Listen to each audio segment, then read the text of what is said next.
Bonjour, on se retrouve dans ce chapitre sur les probabilités en terminale pour étudier la loi exponentielle. Donc on est toujours dans les variables aléatoires continues.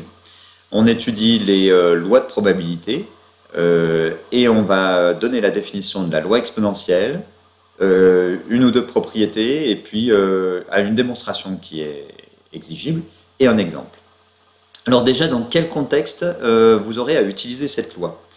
Eh bien, lorsque la variable aléatoire continue grand X correspond à la durée de vie,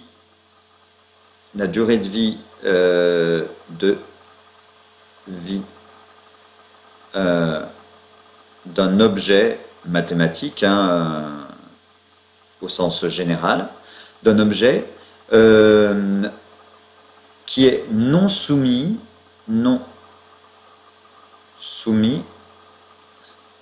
à l'usure du temps. Pas nous, en l'occurrence. D'accord ? Par contre, un atome radioactif, oui. Des composants électroniques, oui aussi. Voilà. On va appeler cette durée de vie sans vieillissement. D'une manière générale, ce sera lorsque la probabilité qu'il fonctionne encore pendant au moins une durée h, eh bien, ne dépend que de h,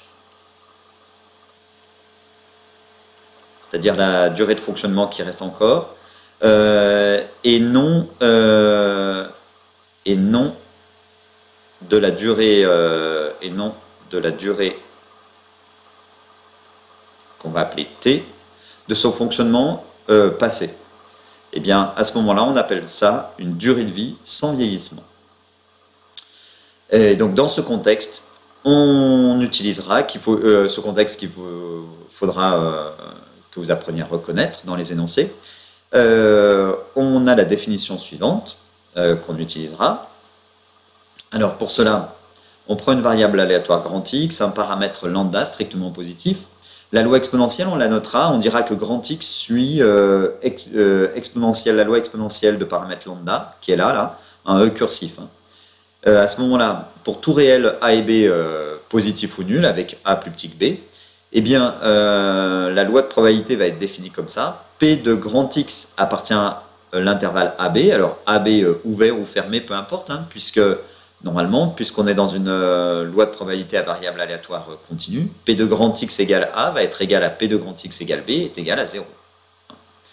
Et donc, c'est comme pour les précédentes lois qu'on a vues, c'est l'intégrale de A à B. Alors, la densité, la fonction densité, c'est lambda exponentielle de moins lambda x dx. On peut l'écrire là. Du coup, lambda exponentielle de moins lambda x. Voilà.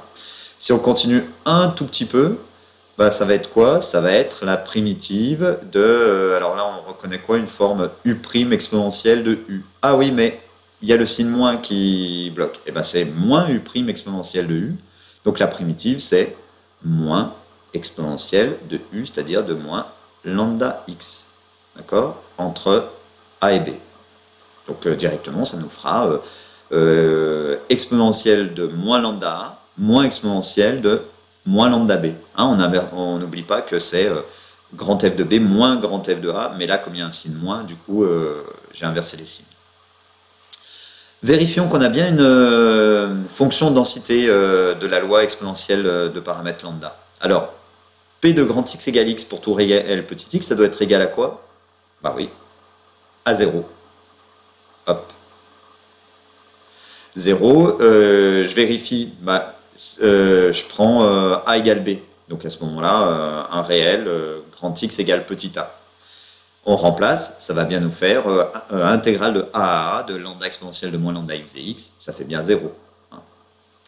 Bon, maintenant, voyons voir si la somme de toutes les probabilités, sur quel intervalle? Sur 0 plus l'infini est égal à 1. Bon, on va déjà calculer P de grand X inférieur ou égal à petit x. En appliquant la définition, ça nous donne intégrale de 0 à petit x de lambda exponentielle de moins lambda x hein, dx. D'accord? On fait la primitive de cela, et puis on... Oh non, pardon, je ne vais pas choisir x, je vais choisir t comme variable muette, ça serait plus judicieux, hein, pour pas s'en mêler. On sait que c'est pas le même, mais quand même. Voilà. Alors, effectuons la primitive de tout ça, remplaçons par les 0 et x, les bornes, f de grand X moins f de 0, on va avoir le moins, donc finalement, ça va nous faire 1 moins exponentielle de moins lambda x. Ok? Bah oui, parce que normalement, ça fait moins exponentielle de moins lambda x, moins 1. Donc ça nous fait plus 1, et puis on l'écrit dans ce sens-là, c'est plus agréable. Calculons maintenant, voyons voir comment on peut calculer P de grand X supérieur ou égal à 0. Parce que moi, ce que je veux, c'est la probabilité de grand X compris dans l'intervalle 0 plus l'infini. Donc là, j'ai inférieur ou égal à petit x, et puis si je combine les deux, après, supérieur à 0 et inférieur ou égal à petit x, quand petit x tendra vers plus l'infini, eh bien, on aura tout. Alors, P de grand X supérieur ou égal à 0, on peut utiliser ce qu'on vient de calculer, en fait, en faisant tendre x vers l'infini. Donc, ça sera la limite, quand x tend vers plus l'infini, de P de grand X inférieur ou égal à petit x. Et là, j'ai bien P de grand X supérieur ou égal à 0. D'accord? Qu'est-ce qui se passe? Eh bien, 1 va tendre vers 1, donc on va avoir ça. Et exponentielle de moins lambda x quand x tend vers plus l'infini, bah, ça fait, oui, 0. Donc, la limite est égale à 1. Eh bien, en écrivant ça, on a bien, finalement, la même chose que P de grand X appartient à 0 plus l'infini. Donc on peut bien considérer que l'intégrale de 0 à plus l'infini de lambda exponentielle de moins lambda x dx est égale à 1. C'est-à-dire la somme de toutes les probabilités vaut bien 1. Et ce qui confirme qu'on a bien une densité de loi de probabilité. Voilà. Une propriété maintenant sur la durée de vie sans vieillissement.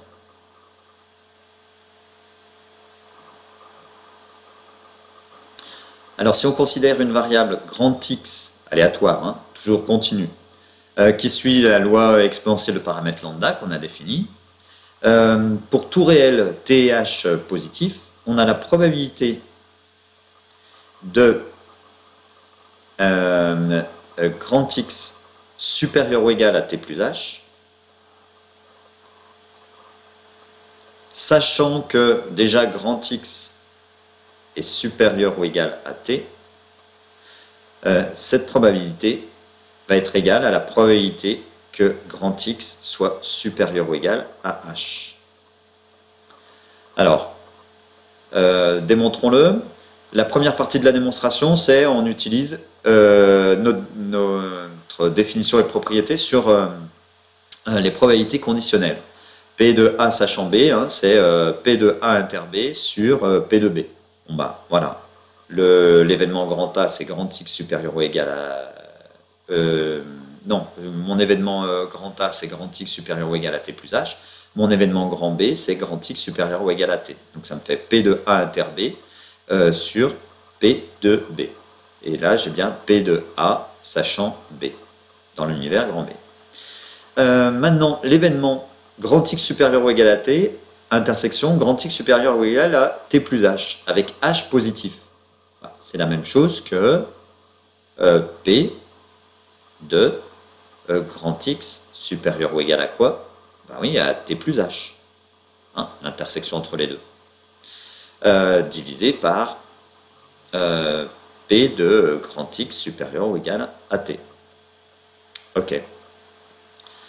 P de grand X supérieur ou égal à T plus H. On ne sait pas le calculer, donc on va calculer la probabilité contraire.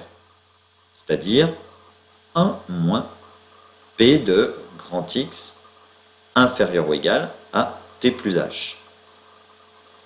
Et même chose pour le dénominateur, c'est 1 moins P de grand X inférieur ou égal à T. D'accord?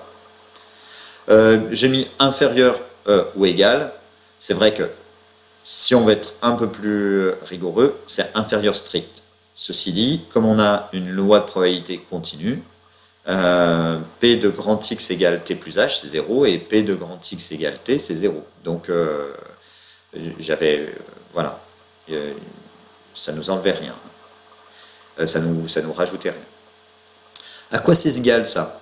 Eh bien, on vient de le calculer juste au-dessus pour grand X quelconque, regardez.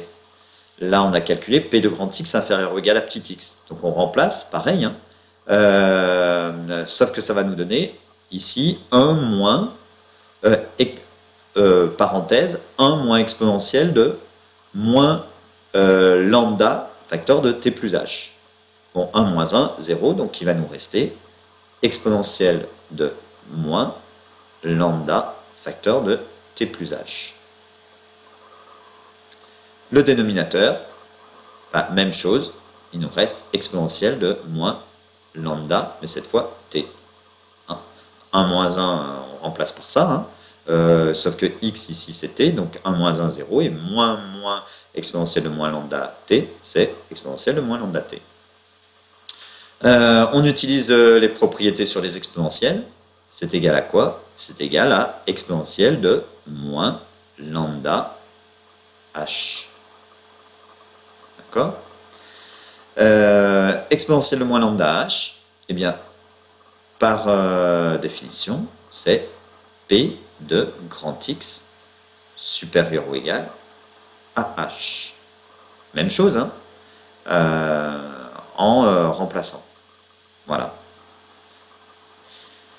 Une propriété maintenant concernant définition et propriété concernant l'espérance. Alors, l'espérance, bah, que ce soit pour cette loi ou pour une autre, c'est l'intégrale de A à B de T f de T dt. Ici, nous on est sur 0 plus l'infini.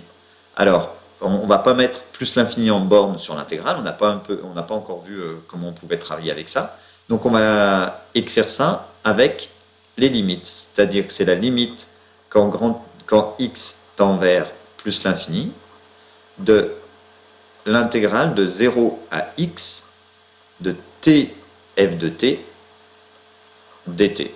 Donc on retrouve la formule, hein, tf de t sur l'intervalle AB, mais ici notre intervalle c'est 0 plus l'infini.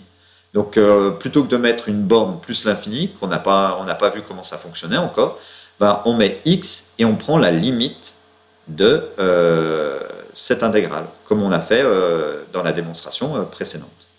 Eh bien, ceci, c'est égal à 1 sur lambda, et c'est ça qu'il va falloir que vous sachiez démontrer. On regarde ça. Alors, je vais faire apparaître la démonstration, et puis on va la regarder ensemble. Voilà. Alors, première chose, il nous faut trouver une primitive de notre fonction tf de t. F de t étant lambda exponentielle de moins lambda t. Alors, il faut la retenir. Hein. La primitive, c'est celle-ci. Sauf que, quand vous la donnez, il faut justifier que c'est bien une primitive. Hein. Alors, on revient pour cela sur le théorème fondamental de l'existence d'une primitive. Alors, est-ce que cette fonction moins t plus 1 sur lambda, facteur de exponentielle de moins lambda t, pour lambda différent de 0, et t appartenant à R, est bien dérivable sur R? Bah, oui, parce que, première chose, c'est une composée. Composée de quoi? De exponentielle et de moins lambda t. De exponentielle, hein, et de moins lambda t. Et puis après, c'est un produit. c'est le produit de cette composée qu'on vient de faire et de la fonction moins t plus 1 sur lambda, qui est une fonction affine. Donc déjà, elle est bien dérivable. Ça, c'est un premier point. Quelle est sa dérivée? Alors, si on prend la fonction dont on voudrait qu'elle soit la dérivée, c'est-à-dire tf de t, eh bien, on va dériver notre fonction là et montrer que c'est bien égal à ceci. Alors, on utilise pour ça u fois v, d'accord, prime. Donc la dérivée de moins t plus 1 sur lambda t, bah, ça va être moins 1, multiplié par exponentielle de moins lambda t, ok, plus la dérivée de exponentielle moins lambda t, multiplié par moins t plus 1 sur lambda t. Donc la dérivée de exponentielle de moins lambda t, c'est moins lambda exponentielle de moins lambda t, avec le moins qui est là, il nous reste plus lambda. Et puis on a toujours notre t plus 1 sur lambda exponentielle de moins lambda t. Ok, on développe. Bah, lambda par 1 sur lambda, ça nous fait 1. Donc ça nous fait exponentielle de moins lambda t. Avec moins exponentielle de moins lambda t qui est ici, ça disparaît. Il nous reste lambda t exponentielle de moins lambda t. C'est bien cette fonction qu'on a appelée g de t, qui est bien égale à tf de t, puisque f de t, c'est lambda exponentielle de moins lambda t. Donc on a bien les conditions, elle est dérivable, elle a pour dériver ça, notre fonction tf de t. Donc grand f est une primitive de g, c'est-à-dire de tf de t, sur grand R. Donc maintenant, on peut calculer l'intégrale qu'on a à calculer, intégrale de 0 à x de tf de t dt. On connaît notre primitive. Notre primitive, c'est lambda t exponentielle de moins lambda t. Donc entre 0 et x, donc on remplace par x. Ça nous fait lambda x exponentielle de... Pardon, excusez-moi, hop, je me trompe de fonction là. Voilà, pardon. Donc on remplace notre primitive, c'est celle-ci. Hein, désolé. On remplace par x, donc c'est moins x plus 1 sur lambda exponentielle de moins lambda x, moins plus, en 0, bah 1 sur lambda, exponentielle de moins 0, enfin de 0, ça fait 1, donc plus 1 sur lambda. On développe, et on obtient moins x exponentielle de moins lambda x, moins 1 sur lambda exponentielle de moins lambda x, plus 1 sur lambda. On factorise par 1 sur lambda, ce qui nous donne moins 1 sur lambda, facteur de lambda x exponentielle de moins lambda x, moins 1 sur lambda, plus 1 sur lambda.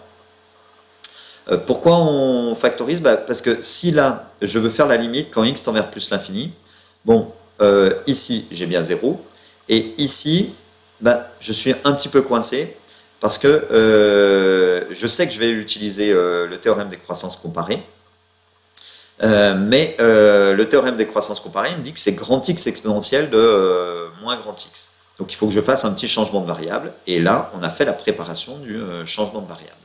Notre changement de variable, ça va être grand x égale lambda x. Donc c'est ça, grand x, et ça c'est le grand x.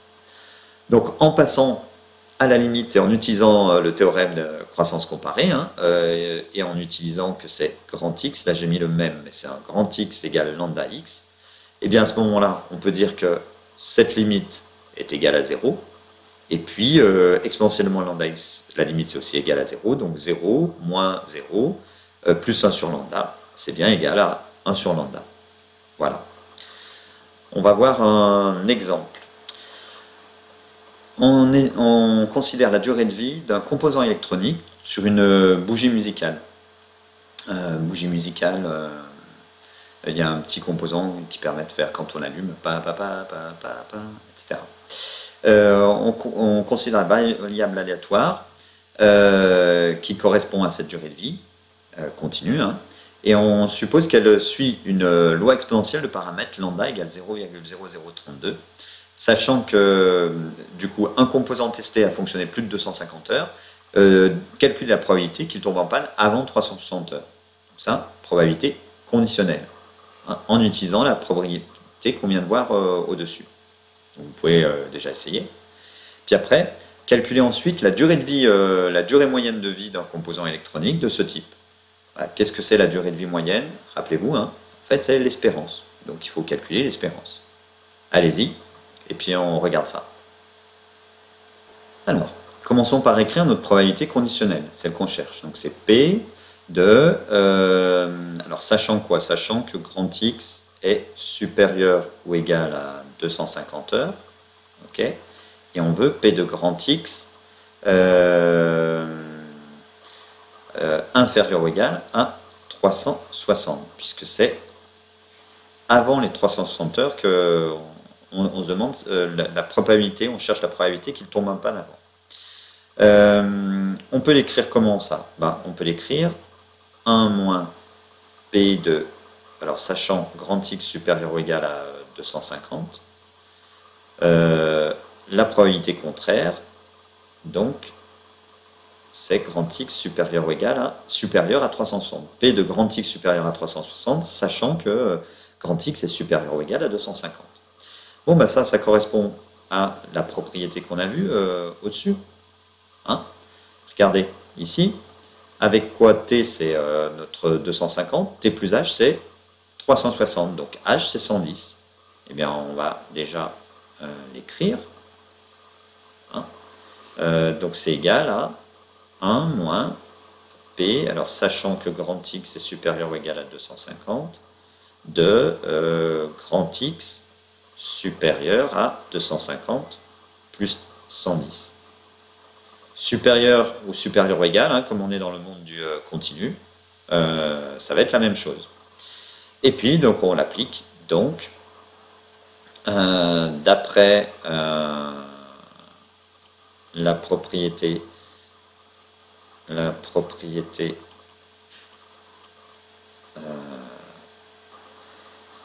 de durée de vie sans vieillissement, la probabilité que grand X soit inférieur ou égal à 360, sachant que grand X est supérieur ou égal à 250, eh bien c'est 1 moins P de grand X supérieur à 110, supérieur strict. Et ça c'est égal à quoi? C'est égal à P de grand X inférieur ou égal à 110. Voilà. Donc, finalement, ça revient à faire quoi comme calcul? P de grand X, P de grand X inférieur ou égal à 360. Quand grand X est supérieur ou égal à 250.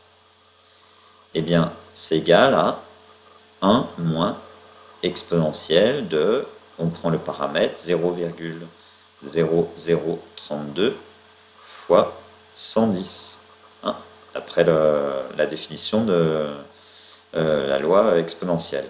Environ égal à nos calculatrices, et on a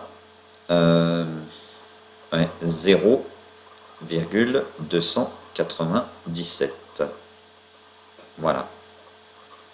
Maintenant, alors la durée de vie moyenne, c'est l'espérance. Donc, grand E de X, l'espérance de grand X, c'est quoi? C'est tout simplement 1 sur 0,0032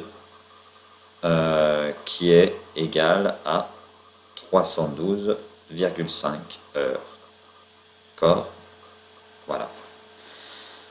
Donc on peut, l'espérance de vie moyenne de ce type de composant est d'environ 312 heures 30. Voilà pour la loi exponentielle, c'est terminé. On a encore ensuite la loi normale centrée réduite et la loi normale, et puis après estimation, voilà, et fluctuation. À bientôt, bon courage.